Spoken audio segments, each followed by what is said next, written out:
waba uri muri situation aho uwo mwashakanye akubuza gukurikira inzozi zawe,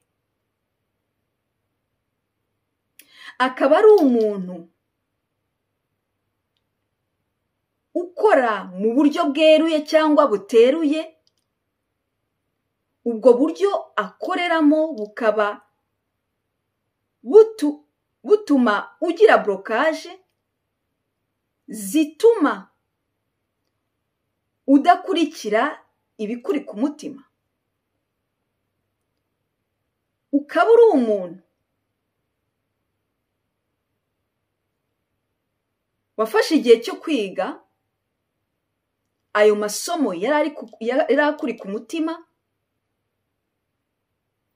mu gihe cyawe cyose cyo kwiga uwo muntu akaba muri kumwe akaba yarabibonaga, umaze kwiga uje umuhaye icyo gitekerezo cyawe cy'ibyo ugiye gukora, noneho arabyanze, cyangwa se ukaba uri umuntu wirwanyeho ukishakira twa dufaranga twawe, ukagenda ubika uwo muntu ukuri iruhande abibona, ntagire ikibazo na kimwe bimutera, ukaza noneho werekana business ugiye gukora, iyo business ntayishime. Ibi bigakurikirwaho kudashima izo ide zawe, hagakurikiraho gusuzugura ibyo ugiye gukora uwo mushinga wawe, byanarenga noneho uwo muntu akazana noneho bya jambo gutana hagati yanyu, bikagera no kuri etape noneho atangira kugira comportement ziri aggressive, passive aggressive, ibyo bikarenga noneho agatangira kuba wa wundi umara iminsi atavuga, ibyo nanone bikarenga akaba ari wa muntu wavuye wenda mu buriri, uva mu buriri akajya kuryama mu kindi cyumba, bikarenga noneho akaba wa muntu igihe cyose uzamuye wa mushinga wawe ahagarika imibonano mpuzabitsina. Iri somo ngiye gutanga riraza kugufasha, waba umugore cyangwa se umugabo. Muri iri somo ndatangamo ibice bitatu. Igice cya mbere ni icy'ibibazo nza kubaza kugira ngo nibuze ubashe kubona neza, kuko hari domene zimwe na zimwe zo mu buzima tugeramo bikatugora, tukaba bloke, twagira amahirwe twabona umuntu ubifitemo ubumenyi abasha kudufasha, akatubaza ibibazo ku rundi ruhande, akaduha information, icyo gihe tukabasha kubona, tukabasha kumenya icyo twahindura, ndetse tukamenya n'icyo dushobora gushyira mu bikorwa. Niyo mpamvu nza gutangirira ku bibazo bigufasha. Igice cya kabiri ndaguha information ku buryo ubasha gusobanukirwa relation urimo, ugasobanukirwa uruhare rwawe bwite, ndetse ugasobanukirwa imyitwarire irimo. Nyuma yaho noneho ndaguha icyo gukora nifashishije ubumenyi mfite. Kuri wowe utanzi nge muri buno buzima niswe Yvette Ingabe Umwari. Zimwe muri domaine zanjye ni relation toxique. Aba nkoresha mes compétences, nkoresha mes talents, nkoresha mes dons spirituels, ariko nkaba ndakorera muri paradigme kandi ndakorera kuri le dogme, ahubwo nkorera ku bumenyi. Kiremwa cyiza, Uwiteka Imana yaremye. Iyo uri muri situation nk'iyi ngiyi, ntuba ugitekereza neza kandi ibintu byumvikana. Ndifuza kukubaza bimwe mu bibazo. Wibwize, ugerageze kwibwiza ukuri. Mu gusubiza bino bibazo uraza kumva none information nza kuguha. Birashoboka yuko kuri wowe control uyifata nk'uburyo bw'urukundo. Birashoboka yuko ko kuri wowe autorité uyifata mu buryo bw'urukundo. Birashoboka yuko iyo uri kumwe n'umuntu ukubuza gukurikira ikikuri ku mutima, utekereza yuko urwo ari urukundo.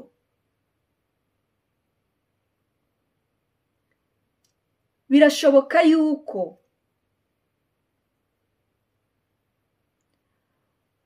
kwisakrifia ibyawe byose kuri wowe byerekana urukundo.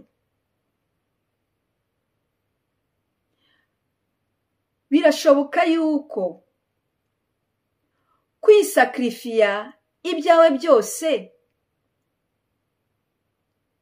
kuri wowe ari uburyo bwo gusova relation urimo. Kuri ubu ngubu iyo witegereje,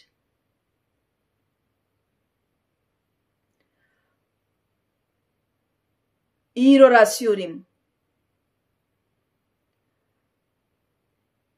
uyu muntu muri kumwe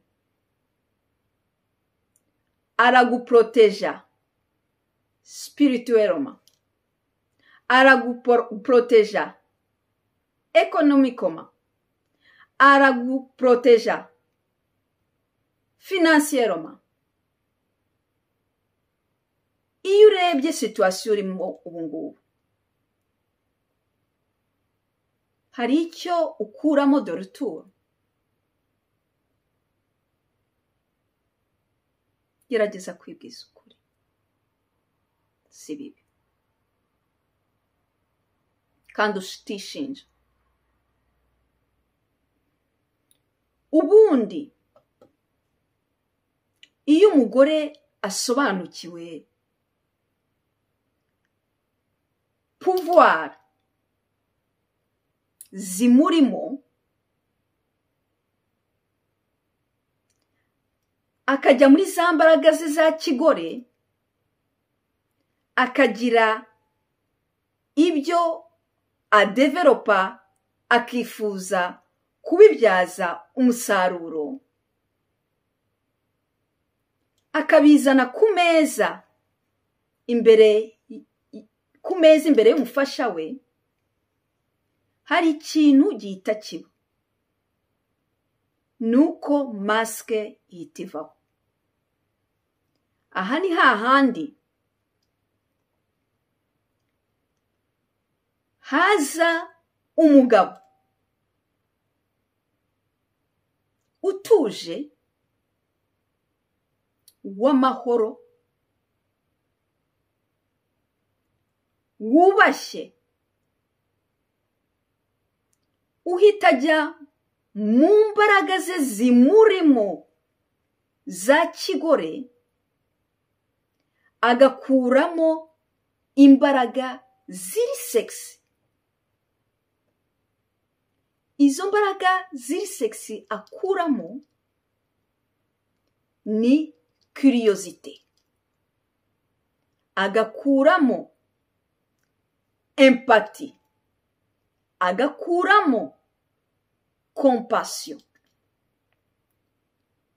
Izi mbaraga ziri mu mbaraga Uwiteka umuremyi wacu yashyize mu kiremwa cy'umugabo. Izo mbaraga ni imbaraga za kigore umugabo ahita akoresha muri situation nk'iyo ngiyo. Ibi bimufasha kubasha kwikonekta na wa mugore umuri iruhande, akabasha kwikonekta na ya marangamutima, kumva uko amerewe kandi akabasha kumva. Izi mbaraga iyo zigiyemo ahita akora mu mubiri we ukuntu bita bigena, nuko ahita ajya noneho zimufasha guhita ajya mu mbaraga noneho za kigabo, agatangira gukoresha relation. Iyo ageze muri aho hantu mu mbaraga za kigabo, ahita ajya gutekereza, gushaka ikintu cyahita gikorwa ku buryo wa mugore abasha gufashwa. Ibi ni ibintu biba mu mugabo wabashije guhuza les deux polarités, ubasha kubona balance y'imbaraga nziza za kigore Uwiteka yamushyizemo n'imbaraga za kigabo Uwiteka yamushyizemo. Uyu mugabo aba ari umugabo ufite balance muri we. Uko yaba ari kose, nubwo yaba afite ubushobozi bukeya, ariko umugabo w'agaciro akorera muri ubu buryo. Aba ari ikiremwa cyiza kiri iruhande rw'uwo mugore, gihita gishaka ibyo gushyira mu bikorwa ibibonetse, gihita gitangira gutekereza, ahasigaye uwo mugore akabasha gufashwa. Niyo bitaba uwo munota, ariko biba no mu gihe kiri imbere. Ikindi gihita kiba nuko ahubwo imbere y'uwo mugore hahita haza umugabo werekana yuko yari umuntu noneho wo guprofita. Aho ni hahandi atangira kuzana kwa kunenga, ajyana wa wundi bashakanye ku bindi bintu, ku yindi mishinga, ku bindi bikorwa bimuzanira we inyungu ze za bwite, amutesheje gukurikira ikimuri ku mutima.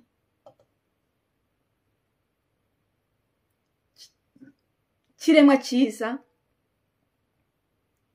relation nk'iyi ngiyi y'umugabo n'umugore batari muri domaine zimwe, ariko babasha bishobotse gufashanya, kandi buri wese akabasha kwevuriwa muri domaine ye, mu rugo harimo ituze, hari repersonalite ntekereza tuzi mu Rwanda, mbese iri kunzamo ni Apotre Mignone. Apotre Mignone ari mu bye bifasha abantu ibintu byiza cyane.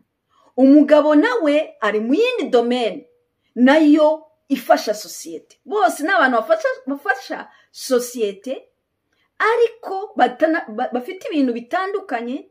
Ariko iyo witegereje relation nka ziriya, kugira ngo zibashe kuba, nuko hagati y'aba bantu hajemo ikintu cyo gushaka arrangement ku buryo haba compromis. Bitabaye ntabwo twazajya tubona umwapotre wacu ari gukora ibikorwa byiza nka biriya, ngo tubone n'umutware we ari gukora ibikorwa byiza nka biriya. Iyi ni couple umuntu yakwifashisha kugira ngo abone yuko hari couple ziba zitandukanye ariko zishobora kubaho zikagumana, zigakurana kandi zidahuje namba. Iyi situation nk'iyi ngiyi, shuti nziza, icyo nakubwira nuko irimo ikibazo cya image, nuko irimo ikibazo cya autorité, nuko irimo ikibazo cya diversion, nuko irimo comportement ziri abusif, irimo ikibazo cya autorité na image, kuko uwo wundi mwashakanye yarakuretse igihe watangiye kwiga cyangwa wibikira ya mafaranga, arakureka nta kibazo byamuteraga. Ahubwo ikibazo kivuka iyo ugiye gukora noneho cya gikorwa kizafasha abantu muri sosiyete, kizakungukira nawe, ku buryo abantu noneho bazabona yuko winjiza amafaranga, utamukorera ahubwo ufite n'ibikorwa bindi ukorera sosiyete kandi bikuzana amafaranga, uri umuntu ubasha kwibeshaho. Icyo gikorwa cyo kugira ngo ugaragare, iyo business ifungurwe cyangwa uwo mushinga ufungurwa, mbese ujye hanze, ni uburyo bwo kurabagira. Ubwo kurabagira ni ikintu kimuderanja. Niyo mpamvu ahubwo we ahita kujyana mu bindi bintu wenda ushobora kuba nabyo ufitemo ubushobozi ariko bitagaragara cyane, kugira ngo ukomeze ube mu gicucu. Akujyana kandi aturuna attention yawe kuri bya bindi bye ugomba kumufasha, wenda ashobora kuba adafitemo competence ariko asobanukiwe neza yuko ufitemo ubushobozi n'imbaraga zo kubikora, ubimukorere, ahasigaye bijye ku nyungu ye. Ibintu nk'ibi ngibi ni tactique ya manipulation bita diversion, byo kujyana umuntu ku kindi kintu atifuza. Hakaza na comportement ziri abusif, akumvisha ko ugomba kuba kuri serivisi ye, asuzugura bya bindi byose, atabyubaha, ya mishinga yawe atayubaha, ahubwo bikarenga, akagenda aguha ibihano uko ugenda uzanye uwo mushinga, akagenda mu buryo bwo kuguha ibihano, amara igihe atavuga cyangwa afite comportement passif agressif, atari umuntu mushobora kuvugana, cyangwa agenda akajya mu kindi cyumba, cyangwa amara igihe runaka nta mibonano mpuzabitsina.